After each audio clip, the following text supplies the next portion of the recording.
Olá, boa noite. Boa noite. Que bom, casa cheia novamente. Véspera de feriado, confesso, achei que hoje ia diminuir a frequência um pouquinho. Mas, para alegria nossa, estamos recebendo a casa cheia. Encarnados e desencarnados, sejam sempre bem-vindos à nossa casa. Não vou falar nem da alegria que a gente sente em reencontrá-los. E sempre pedindo para que nesses momentos o alto possa interceder. O alto possa nos orientar, nos intuir, nos acompanhar, não só aqui dentro, mas às vezes em que a gente retorna para casa também. Véspera de feriado aí, a praia movimentada, todo mundo agitado, que todos tenham uma excelente semana. A agenda eu não vou falar porque fica passando, vocês já conhecem, a maioria já é frequentador daqui. Eu só quero reforçar que o nosso bazar está num outro formato, toda segunda e terça ele está aberto, é ele que dá a manutenção da casa. Quero também fazer um pedido. Nós percebemos em alguns momentos de palestra, ou do passo, ou do tratamento de cirurgia, que algumas pessoas esquecem o celular ligado. Então, se não for pedir demais, procurem deixar no silencioso ou desligar o aparelho. E até porque o aparelho emite muita onda eletromagnética. E no centro espírita a gente trabalha com ondas eletromagnéticas, não é mesmo? Tanto no passe quanto na cirurgia. E isso acaba interferindo de alguma maneira até a comunicação. Nunca é demais falar que antes da comunicação acontecer dentro da nossa casa, a vibração positiva, a vibração na alegria, no amor, no acolhimento e na caridade, ela se faz necessária sempre. Então sejam todos muito bem-vindos à nossa casa. Hoje nós teremos a palestra, seguida do passe. No passe vocês não precisarão mais sair das suas cadeiras, a moça vai chamar por fila. Então ficam todos tranquilos em oração, porque a oração é que nos conecta. Então, lembrando que a gente está aqui sempre em busca do alimento para a alma, para o espírito, para que a gente possa estar reconectando sempre. Eu vou pedir a todos, então, agora que relaxem um pouquinho. Eu vejo muita gente de braço cruzado, assim. Relaxa, deixa o corpo descansar na cadeira aí, deixam as amarguras, as tristezas, aquela hiperatividade lá fora. Desconecta do mundo material. O convite é para que vocês venham para cá, para que vocês comecem a ouvir o coração de vocês, para que vocês, que todos nós comecemos a falar com aquele que tudo vê, com aquele que tudo provê, com aquele que nos perdoa e nos ensina toda hora. Então vamos nos conectar com o amor maior de Jesus, desejando que todos os seus enviados encontrem um caminho através da gente para poder agir. E assim nós abrimos mais uma semana de trabalhos aqui na nossa casa, no Caminho de Luz, iniciando com a oração que Jesus nos ensinou, o Pai Nosso. Pai nosso, que estais no céu, santificado seja o vosso nome. Venha a nós o vosso reino. Seja feita a vossa vontade, assim na terra como no céu. O pão nosso de cada dia nos dai hoje.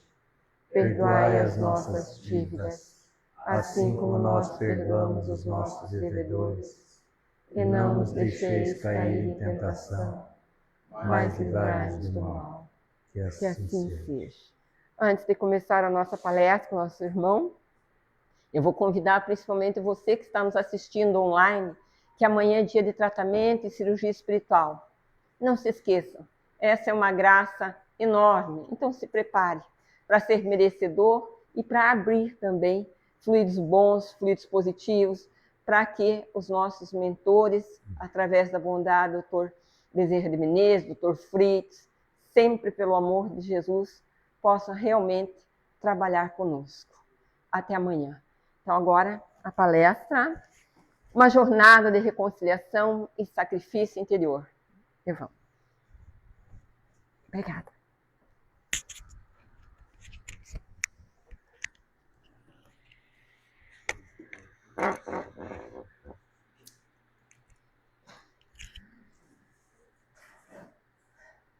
Meus irmãos e minhas irmãs, Que a paz do Senhor Jesus esteja conosco.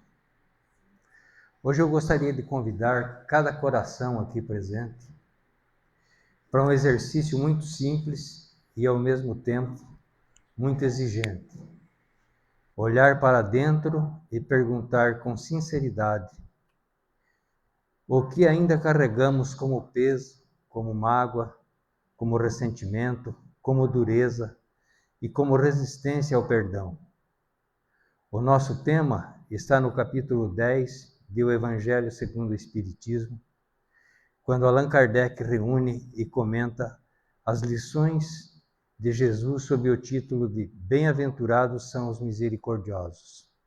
E nós vamos nos deter em 2 trechos muito objetivos e profundamente transformadores: reconciliação com os adversários e o sacrifício mais agradável a Deus.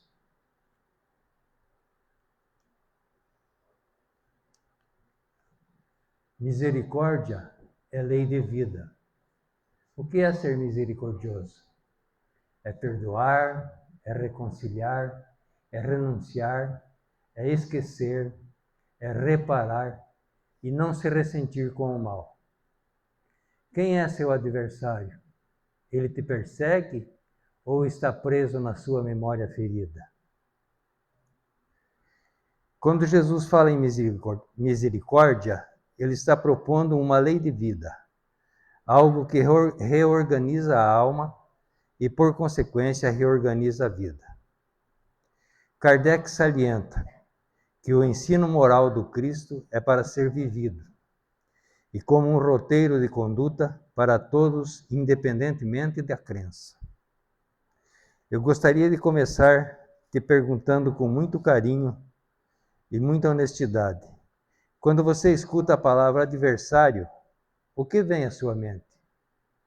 Pode ser uma pessoa da família, pode ser alguém do trabalho, pode ser, às vezes, alguém que nem está mais próximo, mas ainda ocupa espaço dentro da nossa cabeça. E então vem outra pergunta, talvez mais delicada: esse adversário é realmente alguém que nos persegue? Ou é alguém que nós mantemos preso dentro de nós pela memória ferida, pela narrativa repetida, pelo orgulho que não quer ceder? Quantas vezes o outro já seguiu a vida, mas nós continuamos presos ao ressentimento?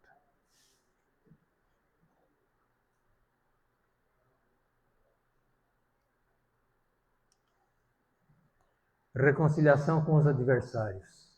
Jesus recomenda: reconciliai-vos o mais depressa possível com o vosso adversário, enquanto estáis com ele a caminho, para que o conflito não se agrave e não gere consequências difíceis.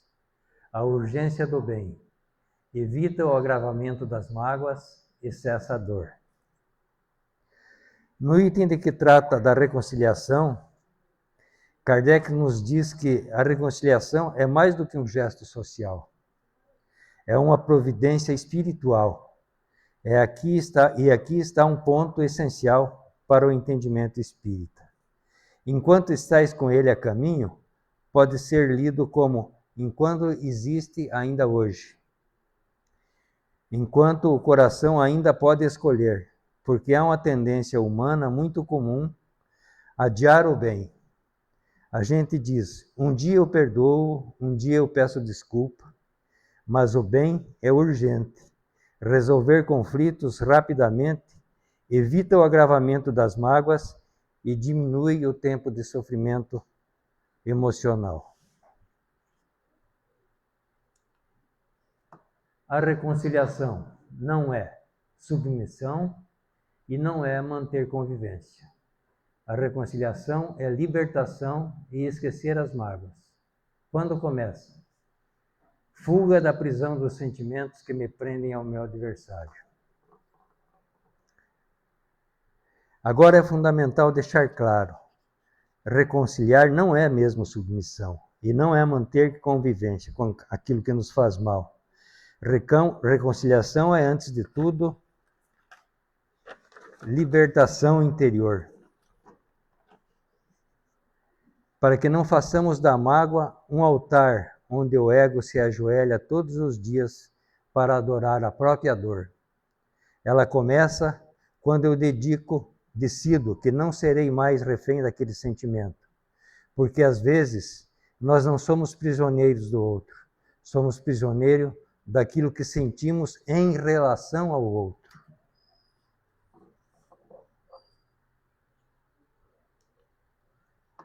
A morte não nos livra dos inimigos. Obsessão.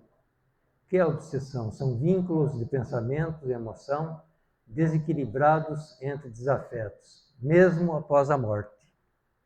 Perseguição. Punir o mal praticado ou por faltar indulgência e caridade e não perdoar.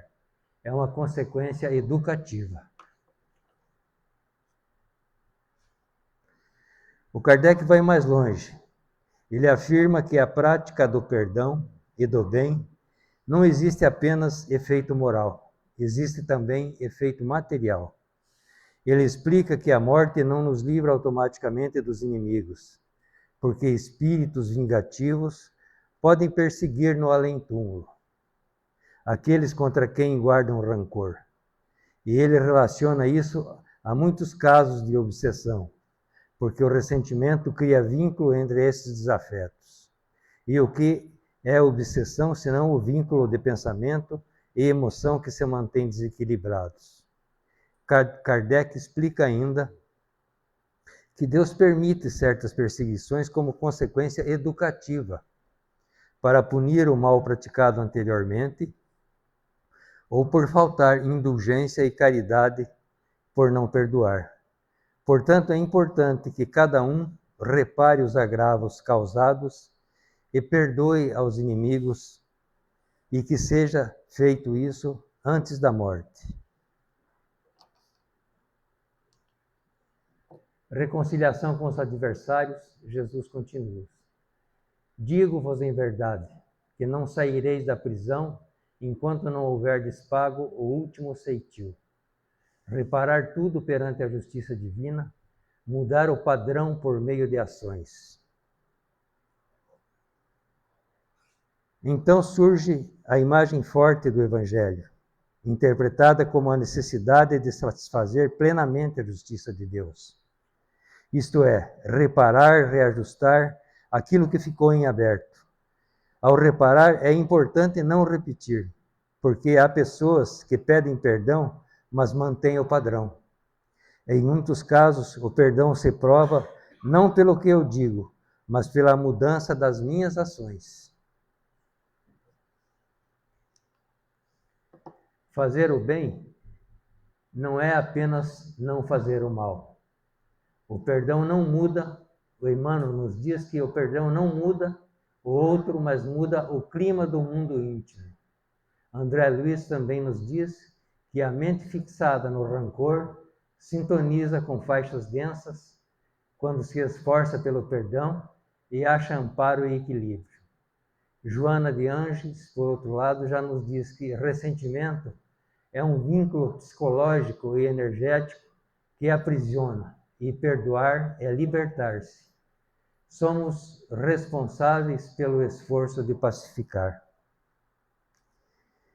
Nesse ponto, é muito útil trazer as demais obras básicas, porque o Espiritismo é um conjunto coerente. Ele não nos entrega apenas o consolo, ele nos entrega a responsabilidade. O Livro dos Espíritos, a Lei da Justiça, Amor e Caridade, nos conduz a compreender que o bem não é apenas não fazer o mal, mas conseguir construir o bem possível, e isso inclui o esforço na pacificação. Aqui entram também obras de Chico Xavier, de Divaldo Franco, para iluminar e aplicar a aplicação cotidiana. Emmanuel costuma mostrar que muitas vezes o perdão não muda o outro imediatamente, mas muda o clima do mundo íntimo. E isso já é uma vitória. André Luiz, pela perspectiva da vida espiritual, frequentemente apresenta a ideia de que pensamento é força e que sintonia é realidade. E quando a mente se fixa no rancor, ela sintoniza com faixas densas, Quando se esforça pelo perdão, ela encontra amparo e equilíbrio. Joana de Ângeles trabalha muito a noção de que o ressentimento é um vínculo psicológico e energético que aprisiona e que perdoar é libertar-se, não por romantismo, mas por saúde da alma.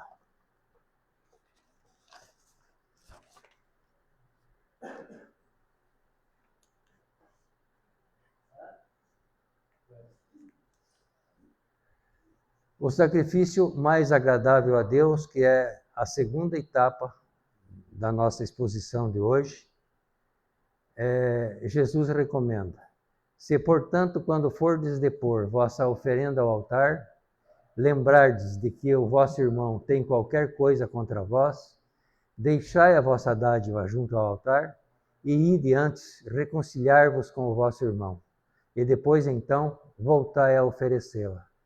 Não adianta um culto externo impecável se o coração externo está em guerra.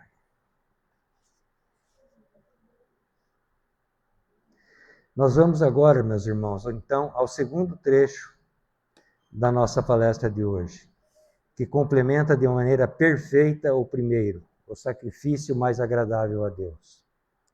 Aqui Jesus usa uma imagem e fala diretamente ao coração religioso do povo da época. A pessoa está diante do altar, pronta para oferecer a sua dádiva, e se lembra de que o irmão tem alguma coisa contra ela, então o mestre diz para deixar a oferta e ir reconciliar-se primeiro e só depois voltar. O que isto significa em linguagem atual? Significa que não adianta um culto externo impecável se o coração interno está em guerra. E Kardec esclarece de modo direto. Quando Jesus diz, ide reconciliar-vos primeiro, ele ensina que o sacrifício mais agradável ao Senhor é o sacrifício do próprio ressentimento, que antes de pedir perdão ao Senhor, é preciso perdoar aos outros e reparar o agravo feito ao irmão. O sacrifício é a transformação. Se eu não busco reconciliação, a oferta fica incompleta. Se eu busco a oferta sem reconciliação, a religião torna-se um verniz e um disfarce. Reforma íntima, alinhar o pensamento, o sentimento e a ação. Deus está pedindo coisas. Deus está pedindo transformação. É curioso nós muitas vezes preferirmos dar as coisas a Deus do que dar a nós mesmos o trabalho íntimo da mudança. E preferimos acender uma vela do que acender a luz da consciência. Preferimos fazer uma oferta do que ofertar ao nosso orgulho, que é o que nos impede de pedir desculpas. Preferimos ir ao templo do que construir um templo íntimo de paz. Preferimos rezar uma oração bonita do que calar uma palavra dura. Perceba como os dois temas se abraçam. Se eu não busco reconciliação, a minha oferta fica incompleta. E se eu busco oferta sem reconciliação, eu torno a religião um verniz, um disfarce. Jesus está nos pedindo coerência, e coerência é exatamente aquilo que a reforma íntima exige: alinhar o pensamento com o sentimento e com a ação. O Evangelho nos leva à maturidade. Justiça quer reparar e proteger. Vingança quer ferir e humilhar. Desejar o bem do outro sem me colocar em risco. Não alimentar vingança mesmo quando eu busco justiça. Aqui eu faço uma pausa importante. Perdoar e reconciliar não significa permitir a repetição do mal. O Evangelho não é um convite à ingenuidade. É convite à maturidade. Maturidade é amar sem odiar, mesmo quando eu preciso manter limites. Maturidade é desejar o bem do outro, sem me colocar em risco. Maturidade é não alimentar vingança, mesmo quando eu busco a justiça por meios corretos. Porque há uma diferença entre a justiça e a vingança. A justiça quer reparar e proteger. A vingança quer ferir e humilhar. E Jesus não nos chama para ferir ninguém, Ele nos chama a curar. Reconciliação mais ampla, além da morte. Vínculos se repetem até se pacificarem. O que não se resolve com amor, repete-se como prova. O que não se resolve com amor, transforma-se em bênção.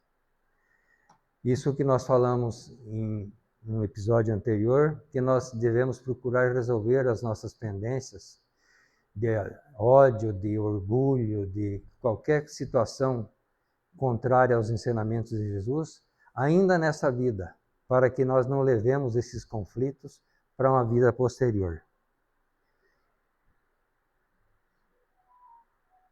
O Espiritismo coloca a reconciliação num horizonte mais amplo. Jesus recomenda reconciliar-se cedo, e não apenas para apaziguar as discórdias da existência atual, mas principalmente para que elas não se perpetuem nas existências futuras. Isso muda tudo, porque de repente, aquela pessoa que eu chamo de inimiga deixa de ser apenas um incômodo e passa a ser possivelmente uma ligação antiga pedindo solução nova. E não é necessário imaginar histórias, basta entender o princípio dos vínculos que se repetem até se pacificarem. O que não se resolve com amor, repete-se como prova. O que se resolve com amor, transforma-se em bênção.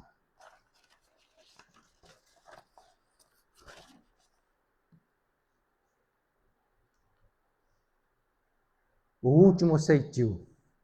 Não é ameaça à responsabilidade que ficou pendente de ajuste. Deus não quer nos punir, quer nos educar. E a educação divina é amorosa, mas é firme porque a lei é justa. Ela não nos condena para sempre, mas também não nos ilude com impunidade moral. Aqui entra o ponto do último ceitil. Não é ameaça, é responsabilidade. O que ficou pendente pede reajuste. Deus não quer nos punir, Deus quer nos educar. E a educação divina é amorosa, mas é firme porque a lei é justa. Ela não nos condena para sempre, mas também não nos ilude com impunidade moral. A renúncia ao ressentimento é o sacrifício mais agradável a Deus. A pergunta não é, eu já perdoei? Eu estou trabalhando para perdoar. Esta é a pergunta. Eu quero também dizer, meus irmãos, que é uma frase silenciosa que o Evangelho nos diz sem dizer. Não há espiritualidade verdadeira sem a reconciliação possível. É possível não significa fácil, significa trabalhável. Se não dá para conversar agora, dá para não odiar. Se não dá para conviver, dá para não perseguir. Se não dá para esquecer, dá para não alimentar. Se não dá para abraçar, dá para orar pedindo paz. E se dá para reparar, repare.